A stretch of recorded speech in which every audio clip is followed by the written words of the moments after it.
দর্শক, এই মুহূর্তে আছি বঙ্গবন্ধু শেখ মুজিবুর রহমানের ঠিক বাড়ির সামনে। ঠিক এই জায়গাটিতে শ্রদ্ধা জানাতে এসে কতজন আওয়ামী লীগের আওয়ামী লীগের নেতাকর্মী জনতার রোষানলে পড়ে সেই বিষয়ে জানার চেষ্টা করব। এখানে প্রায় 1 থেকে 2 ঘন্টা আগে সম্ভবত একজন অথবা দুইজন জনতার রোষানলে পড়েন, আর তারা বঙ্গবন্ধুর এখানে এসে তারা শ্রদ্ধা জানাতে আসেন। তখনই জনতার বা সাধারণ মানুষ যারা রয়েছে তাদের রোষানলে পড়ে এক পর্যায়ে তারা তোপের মুখে পড়ে এবং এক পর্যায়ে তারা এখান থেকে চলে যেতে বাধ্য হন। সকাল থেকে এই পর্যন্ত কেউ আটক হননি, এই খবর কিন্তু নিশ্চিত হওয়া গেছে। এখানকার যারা রয়েছে আইনশৃঙ্খলা বাহিনী থেকে শুরু করে যারা রয়েছেন তারা কিন্তু জানিয়েছেন এই পর্যন্ত কেউ আটক হননি, কিন্তু কয়েকজন এখানে এসেছিলেন শ্রদ্ধা জানাতে। তো তারা জনতার রোষানলে পড়েন এবং তারা এখান থেকে চলে যান। তো আমরা পুরো বিষয়টি একটু জানার চেষ্টা করব, আসলে এখানে কতজন শ্রদ্ধা জানাতে এসে আওয়ামী লীগের কতজন রোষানলে পড়েন জনতার, সেই বিষয়ে একটু জানার চেষ্টা করব। আমার একজন এখানে সহকর্মী রয়েছেন, একটু তার সঙ্গে কথা বলার চেষ্টা করব। ভাই, একটু কথা বলতে চাচ্ছি, আসলে এখানে আপনি প্রথম দিক থেকে ছিলেন, আসলে এখানে কিছুক্ষণ আগে যতটুকু দেখেছি যে এখানে আওয়ামী লীগের কিছু নেতাকর্মী এখানে এসেছেন বঙ্গবন্ধুর এখানে শ্রদ্ধা জানাতে, আসলে কতজন এখানে জনতা রোষানলে পড়েন বা এখানে কি ঘটেছিল সেই বিষয়ে একটু আমাদেরকে জানাবেন। আমি যদি প্রথম থেকে বলি আপনাকে, আমি 7টার সময় সকালে এখানে এসে পৌঁছাই। আসার পরে মূলত পরিস্থিতি স্বাভাবিক ছিল। 7টার পরে আমরা ঠিক 8:30টার পরে মূলত এক সড়ক, যে প্রবেশ সড়ক, সেখানে আসলে এক দম্পতি আসেন।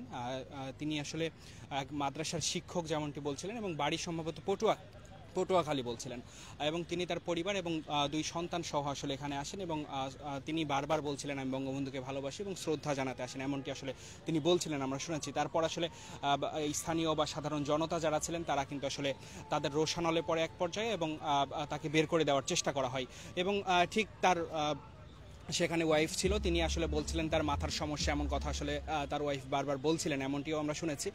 এক পর্যায়ে আসলে পুলিশ তার তথ্য নেন, বাড়ি গতি এবং নাম কি সব কিছু আসলে বিস্তারিত পুলিশ খোঁজ খবর নেন এবং নেওয়ার পরে আসলে সাধারণ মানুষ তাকে ছেড়ে দেয় এবং রিকশায় তুলে দেন এবং ঠিক ভালোভাবে আসলে তাকে পৌঁছে দেওয়ার চেষ্টা করা হয়। এবং পরে আসলে কিছুক্ষণ আগে, এখন থেকে প্রায় আধা ঘন্টা 40 মিনিট আগে আরেক প্রবেশ পথে আমরা দেখছিলাম এক মহিলা আসলে তিনি এসেছিলেন এবং তিনি নিজে বলছিলেন যে আমি আওয়ামী লীগ করি এবং আওয়ামী লীগের সাথে সংশ্লিষ্ট তিনি, এমন তার পদও আছে আওয়ামী লীগের মহিলা লীগে, এমন কথা আসলে তিনি বলছিলেন এবং তিনি ফুলও নিয়ে এসেছে, আমরা এমনটি দেখছিলাম।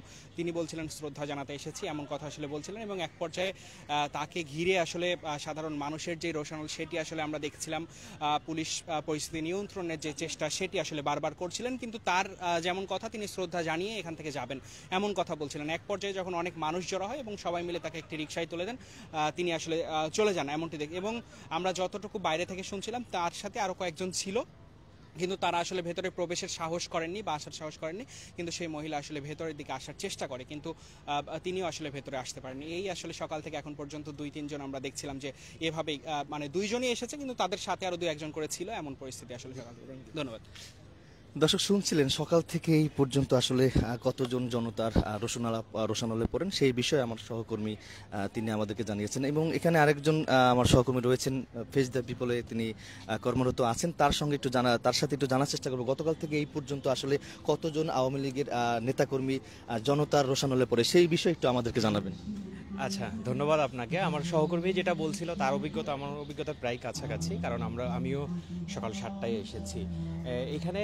যেই 2 জনের কথা বলা হলো, সকাল থেকে এই পর্যন্ত 2 জনকেই আমরা দেখেছি যে প্রবেশপথ, 2টা প্রবেশপথ, একটা এই যে মেইন রোডের সাথে একটা ভিতরের যে প্রবেশপথ, এই প্রবেশ পথেই আসলে মানে তাদেরকে আটকে দেওয়া হয়। মূলত আজকে দেখছেন যে 32 নম্বরে আমরা সকাল থেকে যেটা দেখছি, কালকে রাতের চিত্র এবং সকালের চিত্র কিন্তু একটু ভিন্ন।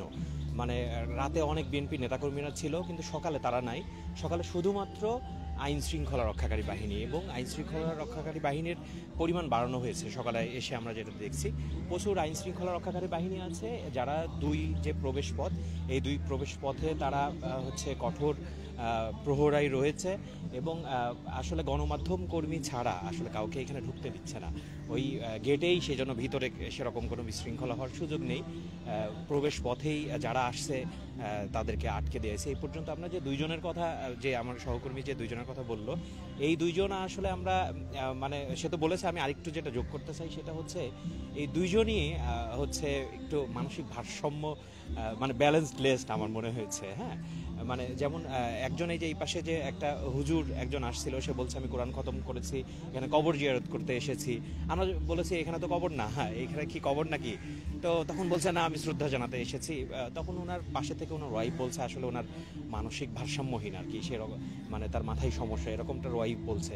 আবার এই পাশে থেকে যেই মহিলার কথা বলা হলো, উনিও আসলে উনি খুব স্পষ্টতই বলেছে যে আমি আগারগাঁও আওয়ামী লীগের সদস্য, হ্যাঁ আওয়ামী লীগের কর্মী, আমি ফুল শ্রদ্ধা জানাতে এসেছি, আমার ফুল কেন কেড়ে নেওয়া হলো, আমার ফুল কেন ফেলে দেওয়া হলো, এরকম মানে বারবার একই কথা রিপিট করে প্রায় 1-1.5 ঘন্টা ধরে। এখানে আসলে মূলত হচ্ছে পুলিশ এবং হচ্ছে গণমাধ্যম কর্মী, এর বাইরে আসলে কেউ নেই। তো সেই জন্য আসলে কালকে রাত্রে আমরা দেখেছি অনেকটা মানে মব ক্রিয়েট করা, যেটাকে মানে অনেক সময় হচ্ছে একজন আসছে এভাবে, যদি কাউকে পাওয়া যাচ্ছে যে সন্দেহ হচ্ছে, তাকে অনেকে সাইড সুইট থেকে 2-1টা কিল ঘুষি মারার চেষ্টা করেছে। কিন্তু দিনের বেলা এটা সম্ভব হচ্ছে না।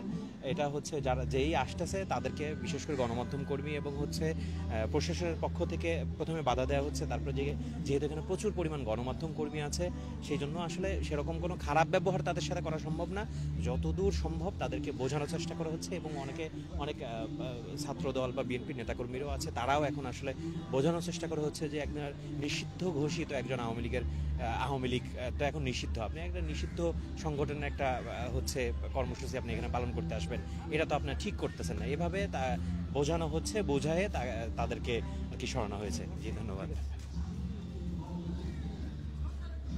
তো দর্শক, যেমনটি শুনছিলেন, আসলে সকাল থেকে এই পর্যন্ত দুইজন জনতার রোষানলে পড়েন, এমনটি কিন্তু দুই সহকর্মী আমাদেরকে জানিয়েছেন।